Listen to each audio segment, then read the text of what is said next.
ईशा और आज हम लोग स्टार्ट करने वाले हैं क्लास 7 के मैथ्स का chapter number 12 which is algebraic expressions का part 1। Okay, so I hope आप लोगों ने इसके पहले वाले जितने भी चैप्टर्स हैं सबको क्लियर कर लिया होगा। अगर नहीं किया है तो मैंने अपने चैनल पे इसकी प्लेलिस्ट बना रखी है, क्लास 7 to 6 and 8 सबकी प्लेलिस्ट बना रखी है मैथ्स एंड साइंस की। आप वहाँ से जाके 6 to 8 का जितना भी सिलेबस है मैथ्स एंड साइंस का पढ़ सकते हो। Okay, so let's start. आज का हमारा इंट्रोडक्टरी पार्ट है, इंट्रोडक्शन का पार्ट 1 है। ठीक है, इंट्रोडक्शन का, एक्सरसाइजेस का नहीं, इंट्रोडक्शन का पार्ट 1 है। ओके, सो इस चैप्टर में जितने भी कॉन्सेप्ट्स हैं आज हम लोग उन कॉन्सेप्ट्स को इस पार्ट 1 में हाफ क्लियर करने वाले हैं। ठीक है, सो यहाँ पे हमारा पहला या फिर सबसे बेसिक कॉन्सेप्ट है जो हमने 6 में पढ़ा है। एंड कुछ बच्चे जिनके स्कूल का जो मतलब बोर्ड अलग होगा तो उन्होंने क्लास 5th में ही पढ़ लिया होगा ये चीज़। ठीक है, सो ये क्या चीज़ है? This is variables, constants, coefficients and terms. So what are variables? First thing is variables. So what are variables? Variables means जिनकी वैल्यू क्या नहीं होती, फिक्स्ड, उनकी वैल्यू आर नॉट फिक्स्ड। अब जैसे कि यहाँ पे मैंने क्या लिया है, this is an expression. Expression तो आप लोग को पता है ना? तो अब ये जो एक्सप्रेशन होते हैं जिस और इस एक्सप्रेशन के अंदर ये जो वेरिएबल होता है वो कहाँ होता है? वेरिएबल मीन्स पहली चीज उनकी वैल्यू क्या होती है? नॉट फिक्स्ड होती है। एंड नॉट फिक्स्ड होती है। एंड जो एक्सप्रेशन के अंदर ये वेरिएबल कहाँ लाई करते हैं? जैसे कि आप लोगों ने इस एक्सप्रेशन में देखा होगा यहाँ पे नंबर्स की जगह अल्फाबेट्स भी हैं, है ना? स्मॉल अल्फाबेट्स हैं। तो यही जो स्मॉल अल्फाबेट्स होते हैं ना हमारे एक्सप्रेशन में, अलजेब्रिक एक्सप्रेशंस के क्वेश्चंस में, इन्हीं स्मॉल अल्फाबेट्स को हम बोलते हैं वेरिएबल्स। ओके, सो आप लोग सोच रहे होंगे कि अब हम लोग नंबर्स पढ़ रहे थे, मैथ पढ़ रहे थे, अब अल्फ़ाबेट कहाँ से आ गया इसके अंदर? अब आएंगे क्योंकि आपको कुछ चीज़ों की वैल्यू फाइंड करनी रहेगी ना। तो मान लो अगर आपसे पूछा गया कि आपके पास 20 मैंगोज हैं, ठीक है, एंड अगर आपने किसी आदमी को लाइक उसमें से 5 मैंगोज दे दिए, है ना, तो आपके पास कितनी नंबर ऑफ मैंगोज बची? तो हम लोग यही नंबर ऑफ मैंगोज को ना इन अल्फ़ाबेट के फॉर्म में भी लिख सकते हैं, है ना?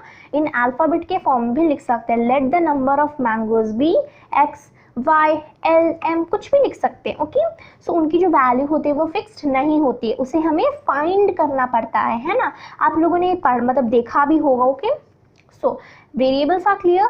Now next is constant. अब इसी एक्सप्रेशन का हम लोग एग्जांपल लेके सारी चीजें समझेंगे। So these are variables. Okay, these are variables and then what are constants? अब यहाँ पे आपको constants ढूंढना है। what are constants? constant मतलब जिनकी वैल्यू फिक्स्ड होती है। वैल्यू क्या होती है? फिक्स्ड होती है। अब हमने वेरिएबल्स पढ़ा जिनकी वैल्यू क्या होती है? नॉट फिक्स्ड होती है। अब जो कॉन्स्टेंट्स होते हैं उनकी जो वैल्यू होती है वो फिक्स्ड होती है ना? मतलब जो हमने अभी एग्जांपल लिया था कि आपके पास 20 मैंगोज है, तो यहाँ पे जो आपके पास 20 मैंगोज है ये क्या है? एक फिक्स्ड वैल्यू है। आपके पास 20 मैंगोज है तो 20 मैंगोज ही है, और कहीं के मैंगोज नहीं आ गए आपके पास, है ना? ये क्वेश्चन में पहले से ही बता दिया गया है ये चीज फिक्स्ड है, 20 नंबर यहाँ पे फिक्स्ड है ना? सो आपको इसी एक्सप्रेशन में आपको यहाँ पे देखना होगा कि ऐसा कौन सा नंबर है जो फिक्स्ड है। अब मान लो यहाँ पे आपके पास ये जो y है, क्या ये फिक्स्ड है? नहीं, क्योंकि हमें पहले ही पता है this is a variable and variables की वैल्यू क्या होती है? फिक्स्ड नहीं होती है। Here is 2y। अब ये जो 2y है ये क्या है? ये ना तो एक मतलब लाइक वेरिएबल हम इसे कह सकते हैं, इसमें से ये सिर्फ एक वेरिएबल है ना।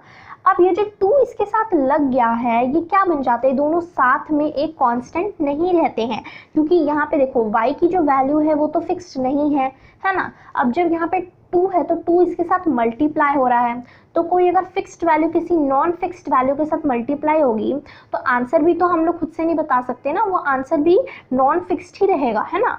अगर आप मान लो आपके पास 20 मैंगोज हैं, वही वाला एग्जांपल लेते हैं, और मान लो आप मतलब आपको किसी ने बोला कि मेरे को भाई जितना रामू के पास मैंगो है ना, मतलब उसका कोई फ्रेंड होगा, कुछ दूसरे आदमी ने बोल दिया कि जितना मैंगो रामू के पास है ना उतना मेरे को भी दे देना। तब अब आपको तो नहीं पता ना कि ये रामू कौन है है ना, वो तो उस लड़के का फ्रेंड है ना, तो आपको तो यहाँ पे नहीं पता है ना कि रामू कौन है, तो आप उसको अपने मनपसंद से उस लड़के को मैंगोस दे दोगे। यहाँ पे क्या हुआ, आपके पास तो फिक्स्ड वैल्यू ऑफ मैंगोज है, लेकिन जो आपके दोस्त ने आपसे कहा कि इतने मतलब जो रामू के पास है वो मेरे को दे दो, उसके पास तो वैल्यू फिक्स्ड नहीं है, तो वो क्या बन जाएगा, एक वेरिएबल बन जाएगा। तो जब ये दोनों चीजें साथ में मिक्स हो जाएंगी तो वो क्या बन जाएंगी, एक नॉन फिक्स्ड वैल्यू बन जाएगा। ओके, सो ये हमें पता चल गया। अब यहाँ पे जो कॉन्स्टेंट्स होते हैं वो सिर्फ एक अकेले नंबर्स मिलेंगे आपको एक्सप्रेशन में, उनके साथ कोई भी वेरिएबल अटैच नहीं होगा। तो उन्हीं टाइप के जो नंबर्स, मतलब यहाँ पे एक्सप्रेशन के अंदर जो एक नंबर्स होते हैं उनको हम कांस्टेंट बोलते हैं, जो सिर्फ अकेले अकेले में नंबर्स होते हैं, उनके साथ कोई भी वेरिएबल अटैच्ड नहीं रहेगा। ओके, सो अब ये जो कांस्टेंट नंबर है ये पॉजिटिव भी हो सकते हैं, नेगेटिव भी हो सकते हैं। मीन्स यहाँ पे मैंने जो 2 लिखा है, it can also be -2। Okay, ये -2 भी रह सकता है क्योंकि -2 भी एक फिक्स्ड वैल्यू होती है। ओके, सो ये एक अकेला नंबर रह सकता है विदाउट एनी वेरिएबल अटैच्ड। अब नेक्स्ट हमारा क्या है, नेक्स्ट इज आर कोएफिशिएंट। अब कोएफिशिएंट इन सारी चीज़ों से बहुत ही ज़्यादा अलग होता है। अब यहाँ पे हमने देखा कि इसी एग्जाम्पल को लेते जो हमने यहाँ पे अभी अपना मतलब एक एक्सप्रेशन फॉर्म किया एग्जाम्पल के रूप में, तो यहाँ पे हमारे कोएफिशिएंट्स क्या होंगे, तो कोएफिशिएंट्स ना एक एक मतलब यहाँ पे हमारे पास जो टर्म्स होते हैं, टर्म्स तो आप लोगों को पता ही होगा, यहाँ पे मैंने टर्म्स लिखा है। टर्म्स पे हमने क्लास 6 में पढ़ा था। टर्म्स क्या होते हैं, टर्म्स मतलब जो छोटे छोटे यहाँ पे आपको दिख रहे हैं, ये क्या है, एक टर्म है, ये क्या है, एक टर्म है। ये जो टर्म्स होते हैं कैसे डिवाइडेड होते हैं, ये ऑपरेशन से डिवाइडेड होते हैं। मतलब ये जो आपको प्लस माइनस, ये बीच बीच में आपको प्लस प्लस दिख रहा है ना, तो ये जो प्लस ये सब डिवाइड करते हैं ना छोटे छोटे नंबर्स, मतलब एक एक पेयर डिवाइड करते हैं ना ये लोग, तो ये जो एक एक छोटे छोटे पेयर होते हैं इन्हें हम टर्म्स बोलते हैं, है ना, which are divided by operations. Operations मतलब प्लस माइनस, ठीक है। लेट्स सपोज यहाँ पे 4 है एंड 2x है, तो इसमें कौन कौन से टर्म्स हुए, एक 2x टर्म हुआ, एक 4 टर्म हुआ। अब लेट्स सपोज यहाँ पे ले लेते हैं 3x + y + 2, ठीक है। अब यहाँ पे कौन कौन से टर्म्स हुए, 1 ये वाला टर्म, सेकंड ये वाला, देन थर्ड दिस वन। अब टर्म्स मतलब जो किसी भी ऑपरेशन से डिवाइडेड होते हैं। ओके, टर्म्स पता चल गया। सो अब हम लोग देखते हैं व्हाट आर कोएफिशिएंट, ठीक है। कोएफिशिएंट को समझने से पहले मैंने थोड़ा टर्म समझा दिया ताकि आपको अच्छे से समझ में आए। अब थोड़ा दूसरा एग्जांपल लेते हैं कोएफिशिएंट को समझने के लिए। लेट्स सपोज यहाँ पे क्या है, 2y + 2x + 2, ये हमारे पास एक नया एग्जाम्पल है। अब हमें ढूंढना है कि इन सबके कोएफिशिएंट क्या है। तो कोएफिशिएंट किसके फाइंड किए जाते हैं, एक एक टर्म के कोएफिशिएंट फाइंड किए जाते हैं। ओके, अब लेट्स सपोज देखते हैं कि कोएफिशिएंट होते क्या हैं। यहाँ पे 2y है, तो 2y का कोएफिशिएंट क्या होगा, 2 होगा। क्यों होगा, मैं इस पूरी सॉल्व चीज को करने के बाद आपको खुद ब खुद ही पता चल जाएगा। यहाँ पे 2x है, तो 2x का कोएफिशिएंट क्या होगा, 2 होगा। यहाँ पे सिर्फ 2 है, तो 2 का कोएफिशिएंट क्या होगा, यहाँ पे 2 का कोएफिशिएंट यहाँ पे सिर्फ 2 ही होगा।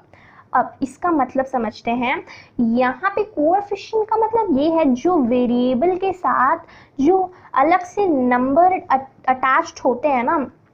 लेट्स सपोज ये क्या हमारे पास 2y है, तो 2y को हम कैसे लिख सकते हैं, 2 × y।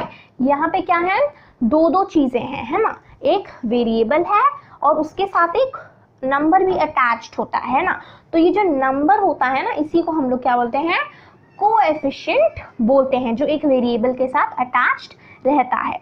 यहाँ पे 2x है, तो यहाँ पे 2 होगा इसका कोएफिशिएंट। यहाँ पे 2 है, तो 2 ही डायरेक्ट इसका कोएफिशिएंट होगा क्योंकि इसके साथ कोई वेरिएबल अटैच्ड है ही नहीं। और इसके आगे एक और नंबर ले लेते हैं, जैसे कि y। अब ये y का कोएफिशिएंट क्या हुआ, y के साथ तो आगे कोई नंबर ही अटैच नहीं है, मतलब इसके साथ तो कोई नंबर अटैच ही नहीं है। जब कोई नंबर अटैच नहीं है तो वहाँ पे हम 1 लिख सकते हैं, है ना। सो 1 × y = y ही होगा, है ना। तो हम यहाँ पे लिख सकते हैं कि ये जो y का कोएफिशिएंट होगा दैट विल बी 1। ओके, हम लोग यहाँ पे लिख सकते हैं जो y का कोएफिशिएंट होगा दैट विल बी 1, ठीक है। सो ऐसे हम लोग कोएफिशिएंट्स को फाइंड करते हैं। एंड ऑलमोस्ट आपका जो फर्स्ट एक्सरसाइज है ये सारे इन्हीं छोटे छोटे कॉन्सेप्ट्स के ऊपर बेस्ड आप इजीली सॉल्व कर सकते हो. So now let's move to our next. So our next sub topic is about monomial, binomial, trinomials and polynomials. Okay, so अब हमारा नेक्स्ट सब टॉपिक मोनोनोमियल्स है. So what is monomial? अब monomials क्या होते हैं? मोनोनोमियल्स मतलब ऐसी एक्सप्रेशंस जो क्या होते हैं, वन टर्म से बनते हैं. Expressions which are made up of only one term. Example हम इसका ले सकते हैं, जैसे कि हम लोग यहाँ पे एग्जाम्पल ले लेते हैं 2y. 2y क्या है? एक एक्सप्रेशन ही है, लेकिन ये क्या है? सिर्फ एक मोनोमियल है. ओके, सिर्फ इसमें क्या है? एक ही टर्म है. ओके, लेट्स सपोज यहाँ पे 2 ले लेते हैं. 2 क्या है? 2x यहाँ पे क्या है? एक एक्सप्रेशन ही है, लेकिन इसमें क्या है? सिर्फ वन टर्म है. That's why it is known as monomial. ऐसे एक्सप्रेशन जिसमें सिर्फ वन टर्म हो उन्हें हम क्या बोलते हैं? मोनोमियल्स बोलते हैं. क्लियर है? ये सिर्फ नॉर्मल चीज़ें हैं. ऐसे एक्सप्रेशंस जिसमें सिर्फ वन टर्म है उन्हें मोनोमियल्स बोलते हैं. अब नेक्स्ट हमारा है expressions made up of two terms are known as binomial. Okay, bi मतलब तो हमें पता है 2. ठीक है, so expressions which are made up of two terms. अब टू टर्म्स हमने समझ लिया क्या होते हैं. Okay, which are divided by operations. Operations मतलब plus minus, multiplication, division. Okay, so अब यहाँ पे हमारे पास टू टर्म्स, जिन एक्सप्रेशन में टू टर्म्स होते हैं उन्हें हम बाइनोमियल बोलते हैं. सो है टू टर्म्स का एग्जांपल कैसे ले सकते हैं हम? जैसे कि 2y प्लस x. ये क्या है? एक, दिस इज अ बाइनोमियल. इसमें कितने टर्म हैं? 1 2. ठीक है, ये सिर्फ यहाँ पे सिर्फ वन ऑपरेशन यूज़ हो रहा है टू टर्म्स को डिवाइड करने के लिए. तो दिस इज अ बाइनोमियल. यहाँ पे क्या है? टू टर्म्स है, 2y प्लस x. यहाँ पे x एक टर्म है, 2y एक टर्म है. ओके, सो ये सब क्या है? Binomials. Expressions made up of two terms are known as binomials. अब हमने देख लिया कि एक्सप्रेशन जो वन टर्म से बनते हैं उन्हें हम मोनोनोमियल बोलते हैं. Expressions with two terms are known as binomial. Now let's see expressions made up of three terms. ठीक है, expressions made up of three terms. ठीक है, अब एक्सप्रेशन जो थ्री टर्म्स से बनते हैं उन्हें हम क्या बोलते हैं? उन्हें हम बोलते हैं ट्राइनोमियल. अब सबको पता है व्हाट इज ट्राई मीन्स 3. ठीक है, सो ट्राइनोमियल मतलब जिन एक्सप्रेशंस में कितने होते हैं? 3 टर्म्स होते हैं. अब 3 टर्म्स का एग्जांपल क्या लेते हैं हम यहाँ पे? 3 टर्म्स का एग्जांपल हम यहाँ पे ले सकते हैं, जैसे कि यहाँ पे हमने ले लिया 2y plus z plus 2x. सो ये जो 3 टर्म का एक पूरा इतना बड़ा एक्सप्रेशन बना है, इसे हम क्या बोल सकते हैं? ट्राइनोमियल का एक्सप्रेशन बोल सकते हैं. और we can say like this is a trinomial. Expression which is made up of 3 terms is known as trinomials. ठीक है, 3 टर्म जिसमें देखो यहाँ पे आपको 2 ऑपरेशंस दिख रहे हैं, मीन्स प्लस एंड माइनस के साइंस, जो यहाँ पे 3 टर्म्स को डिवाइड कर रहे हैं. z is one term, 2x is one term and 2y is one term. Okay, so this is a trinomial. So our next is expression made up of more than 1 2 और 3 terms. ठीक है, हम यहाँ पे क्या बोल सकते हैं? expressions made up of 3 और more terms. ठीक है, एक्सप्रेशंस मेड अप ऑफ 3 और मोर टर्म्स. अब देखो, अभी हमने क्या देख लिया? Expressions made up of one term. जो भी एक्सप्रेशन सिर्फ वन टर्म से बनते हैं उन्हें हम मोनोनोमियल बोलते हैं. ऐसे एक्सप्रेशन जो सिर्फ 2 टर्म से बनते हैं उन्हें हम क्या बोलते हैं? बाइनोमियल बोलते हैं. एंड ऐसे एक्सप्रेशंस जो 3 टर्म्स से बनते हैं उन्हें हम ट्राइनोमियल बोलते हैं. So now let's move which is are 3 और मोर टर्म्स. अब जिसमें 3 से ज़्यादा टर्म्स होंगे. ठीक है, 3 से ज़्यादा टर्म्स होते हैं, उन टाइप के एक्सप्रेशंस को हम क्या बोलते हैं? उन टाइप के एक्सप्रेशंस को हम बोलते हैं पॉलिनोमियल. ओके, पॉलिनोमियल बोलते हैं. ठीक है, सो पॉलिनोमियल्स ऐसे एक्सप्रेशंस होते हैं जिसमें 3 और मोर टर्म्स होते हैं, 3 एंड उससे ज़्यादा टर्म्स होते हैं, ठीक है। सो इसके एग्जांपल हम क्या ले सकते हैं, इसके एग्जांपल पे हम लेते हैं जैसे कि कुछ भी ले सकते हैं हम लोग यहाँ पे 2y plus z plus x plus 2y x plus y, ठीक है। सो यहाँ पे हमारे पास कितने टर्म्स हैं, 1 2 3 4 5 टर्म्स है। तो इतना बड़ा एक्सप्रेशन है, तो इसके लिए भी तो हम लोग मान लो अगर हम ऐसे ही नाम रखते रहते हैं, expression made up of 3 terms 4 terms 5 terms 6 terms, तो ये तो इन्फिनाइट नंबर्स तक होते हैं ना, मतलब नंबर्स तो इन्फिनाइट तक होते हैं, तो हम लोग इन्फिनाइट तक नाम रखते जाएंगे। क्या मतलब ट्राइनोमियल, फिर कुछ और नाम आता 4 टर्म्स के लिए, 5 टर्म्स के लिए कुछ और नाम आता। इसीलिए क्या किया गया है बोलेंगे जिसमें 3 और उससे ज़्यादा टर्म्स होते हैं। तो यहाँ पे हमारे पास 5 टर्म्स है, ओके। सो यहाँ पे हमने क्या देख लिया, monomial, binomials, trinomials and polynomials. So now let's move to our next sub topic. Next sub topic is about like terms and unlike terms. अब हमने सीख लिया व्हाट आर टर्म्स, अब हम लोग देखेंगे what are like and unlike terms. ये भी हमने क्लास 6 में पढ़ रखा है, ठीक है। सो लाइक टर्म्स मतलब ऐसे टर्म्स होते हैं जो एक दूसरे से क्या हो, मिलते हो। लाइक का मतलब तो यही होता है ना, अच्छा ये इसके लाइक है ना, और ये बंदा इससे अनलाइक है ना।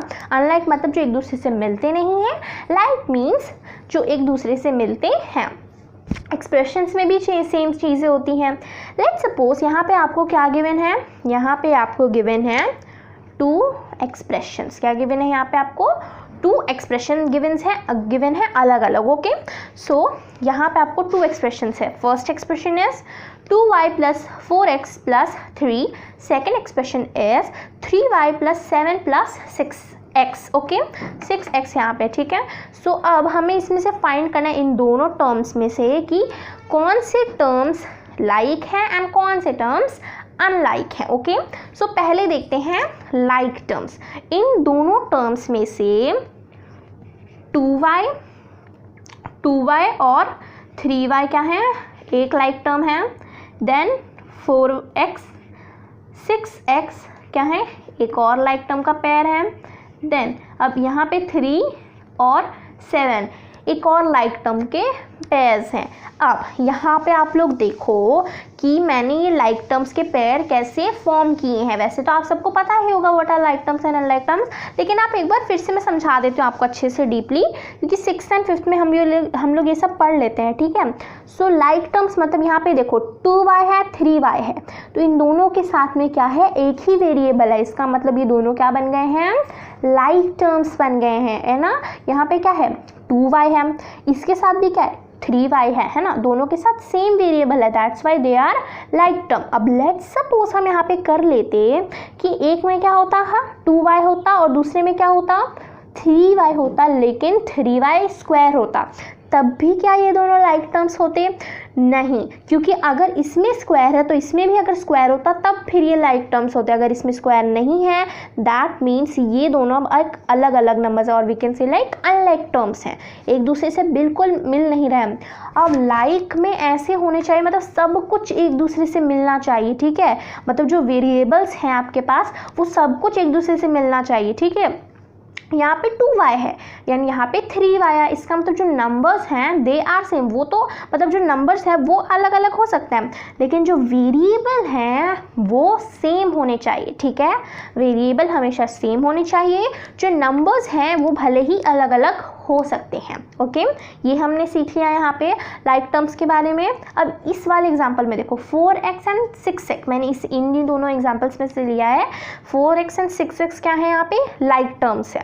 क्यों लाइक टर्म्स है, क्योंकि दोनों के साथ सेम वेरिएबल्स हैं, है ना। 4 और 6 अलग अलग नंबर्स है, लेकिन यहाँ पे जो x है दोनों में सेम है। लेकिन अगर यहीं क्या हो जाता 6x स्क्वायर हो जाता और यहाँ पे 4x ही रहता, तो ये दोनों लाइक टर्म्स नहीं होते। क्यों नहीं होते, क्योंकि यहाँ पे 6x स्क्वायर है, इसके ऊपर एक 2 स्क्वायर लग गया है, यहाँ पे सिर्फ 4x है, x सिर्फ x ही है, इसके ऊपर कोई स्क्वायर नहीं लगा है। अगर यहाँ पे भी स्क्वायर लग जाता तो ये दोनों क्या हो जाते सेम हो जाते, मतलब लाइक टर्म्स हो जाते। यहाँ पे अब देखो, अब ये जो 3 है और ये जो 7 है, मैंने दोनों एक्सप्रेशंस में से उठाए हैं, ये दोनों क्या हैं, दे आर कॉन्स्टेंट्स। अब जब कॉन्स्टेंट्स है तो ये दोनों लाइक टर्म्स बन ही गए, ठीक है। अब कॉन्स्टेंट्स में अगर आपके पास डायरेक्ट नंबर्स है तो ये सब लाइक टर्म्स ही रहेंगे। लेट्स सपोज एग्जांपल मैं देती हूँ, 2x + 4 है ना, यहाँ पे एक और हम लोग एग्जांपल लेते हैं, 3x + 2। तो यहाँ पे क्या 4 और 2 लाइक टर्म्स हैं? Yes, they are like term. Constant होंगे ना तो वो सब लाइक टर्म्स ही रहेंगे, क्योंकि दे आर नंबर्स ना, मतलब कॉन्स्टेंट्स, ये एक कांस्टेंट है और ये भी एक कांस्टेंट है, तो ये दोनों क्या हो गए, लाइक टर्म हो गए। और यहाँ पे देखो 2x है, यहाँ पे देखो 3x है, इसका मतलब नंबर्स तो अलग अलग है लेकिन जो वेरिएबल है वो दोनों सेम है। इसका मतलब यहाँ पे जो 2x है एंड जो 3x है, ये क्या बन गया, एक पेयर बन गया लाइक टर्म्स का। ओके, सो ये जो अनलाइक एंड लाइक टर्म्स आते हैं वो कहाँ काम आएंगे हमारे, that will work in are addition and subtraction, ठीक है। हम लोग अभी अलजेब्रिक एक्सप्रेशंस का एडिशन एंड सब्ट्रैक्शन भी हमने 6th स्टैंडर्ड में सीख रखा है, आगे भी हम लोग आगे देखेंगे, ठीक है। सो ये एडिशन एंड सब्ट्रैक्शंस में बहुत ही ज़्यादा काम आते हैं, ठीक है। मेनली उनका काम ही मतलब एडिशन एंड सब्ट्रैक्शन में ही बहुत ही ज़्यादा होता है। ओके, हमारी क्लास 7 के मैथ्स का chapter number 12 which is algebraic expressions का पार्ट 1 ऑफ इंट्रोडक्शन खत्म होता है। एंड प्लीज़ मेरे चैनल को सब्सक्राइब कर दीजिए, बेल आइकन दबा दीजिए, जिससे आने वाली सारी वीडियो को नोटिफिकेशन आपको जल्द से जल्द मिल जाए। और अगर आपको ये वीडियो अच्छी लगती है तो इस वीडियो को लाइक कीजिए और अपने फैमिलीज और फ्रेंड्स के साथ ये वीडियो शेयर कीजिए। सो यहीं पर हमारे चैप्टर खत्म होता है। So take care and good bye.